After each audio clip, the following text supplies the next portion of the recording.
Dear students, welcome back to my channel Physics SPC CBSE Physics Paper 2025 का एक question. A capacitor is charged by a battery to a potential difference V. It is disconnected from the battery and connected across another identical uncharged capacitor.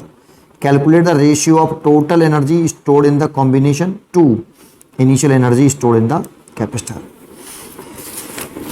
करते हैं. कह रहा है कि एक capacitor है, C इसका कैपेसिटेंस है, मैं इसे C1 मान लेता हूं थोड़ी देर के लिए C, और इसको किसी बैटरी से जोड़ा है ऐसे, और इसका पोटेंशियल डिफरेंस है V. तो इस कैपेसिटर बैटरी से लगाएंगे तो ये स्टडी स्टेट में इस पर जो चार्ज आएगा ये प्लस और ये माइनस, तो ये Q1 चार्ज मान लेते हैं. जितना ये प्लस का होगा उतना ही इसे माइनस का होगा. तो चार्ज ऑन कैपेसिटर, हम पॉजिटिव प्लेट पे जो चार्ज आता है उसे बोलते हैं charge on capacitor.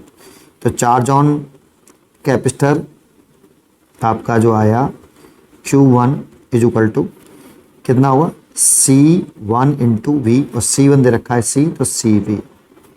First case तो ये है.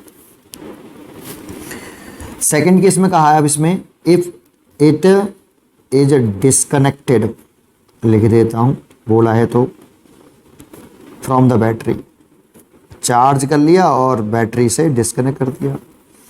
तो ये कैपेसिटर है. अब इस पर, इस प्लेट पर चार्ज जो Q1 चार्ज है कैपेसिटेंस C है, और Q1 की वैल्यू जो है CV है. ये दूसरा कैपेसिटर है मेरे पास एक और, इसको मैं C2 मान लेता हूँ, बराबर C ही है. आइडेंटिकल कैपेसिटर बोल रहा है, अनदर आइडेंटिकल अनचार्ज कैपेसिटर है, बट इसका चार्ज कितना Q2 0. तो ये इनिशियल सिस्टम हो गया आपका. इनिशियली सिस्टम की पोटेंशियल एनर्जी निकाल लें. तो कैपेसिटर जो एनर्जी स्टोर करता है वो हाफ CV² करता है. C और V के टर्म में लिख रहा है, ये Q और C के टर्म में लिखा हुआ है, और ये Q और V के टर्म में एक ही बात है सब. तो मैं यूज़ कर लेता हूँ, कोई से भी यूज़ कर लो, हाफ CV² कर लेते हैं, क्योंकि शुरुआत में ये कनेक्टेड थी बैटरी ऐसे. तो कितना हाफ CV² हो गया, तो ये फर्स्ट इक्वेशन हो गई, इतनी एनर्जी स्टोर हो रहा है. ठीक है. इस वाले में इसकी तो चार्ज ही 0 है बेटा, है ना, वो बैटरी नहीं लगाई इससे, तो इसकी एनर्जी 0 होगी. एनर्जी वो चार्ज ही नहीं किया, तो ये केवल इतनी हो गई फर्स्ट वाले केस में. फिर कह रहा है कि ना, अब इन दोनों कैपेसिटरों को वो आपस में कनेक्ट करने की कह रहा है. ये कनेक्ट कर दिया.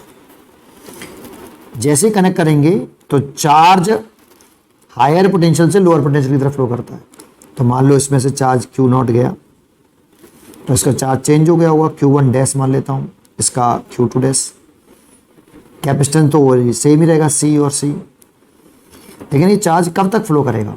जब तक दोनों कैपेसिटर के पोटेंशियल डिफरेंस सेम नहीं हो जाए. मान लो दोनों कैपेसिटर के पोटेंशियल डिफरेंस ये हो गए बेटा, सेम हो गया, V डैश मान लेता हूँ, क्योंकि V तो पहले से दे रखा था. इसको हम बोलेंगे कॉमन पोटेंशियल, इसको बोलते हैं हम कॉमन पोटेंशियल डिफरेंस. इसका फॉर्मूला हमें मालूम होता है Q1 plus Q2 upon C1 plus C2. ये यहाँ पे ये टोटल चार्ज है, जानते हो, इसका दोनों का मिला के टोटल चार्ज, और पहले टोटल चार्ज कंजर्व भी रहेगा, सेम ही रहता है. तो मैंने Q1 Q2 वाला लिखा है बेटा, इनिशियल वाला लिखा है ऐसे. तो Q1 कितना है आपका? Q1 है आपका CV, और Q2 कितना है 0, डिवाइडेड बाई C1 C2 है. C1 C2, ये C1 है ये C2 है, लेकिन बराबर बराबर है C1 प्लस C. तो ये हो जाएगा CV बटे 2C. दैट मीन्स C से C कट गया, V/2. ये कॉमन पोटेंशियल डिफरेंस आ गया दोनों कैपेसिटर का, V/2. अब पूरे सिस्टम की पोटेंशियल एनर्जी निकालें फाइनल, इस पूरे सिस्टम की. तो इस सिस्टम, इसकी अलग निकाल लो, इसके अलग निकाल लो. इसकी लिखो तो half C potential difference common है, V dash plus 1/2 C V dash का स्क्वायर.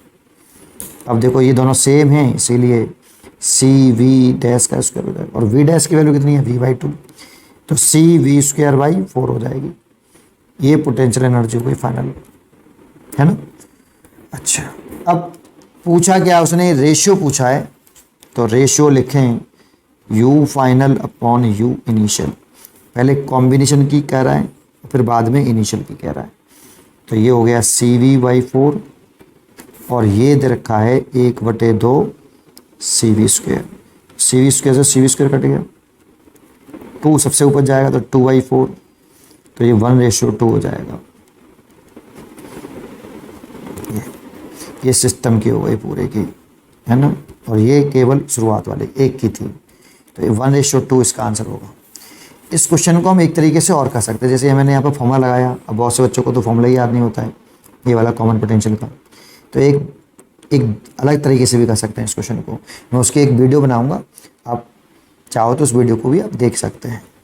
पढ़ते रहिए और खुश रहिए।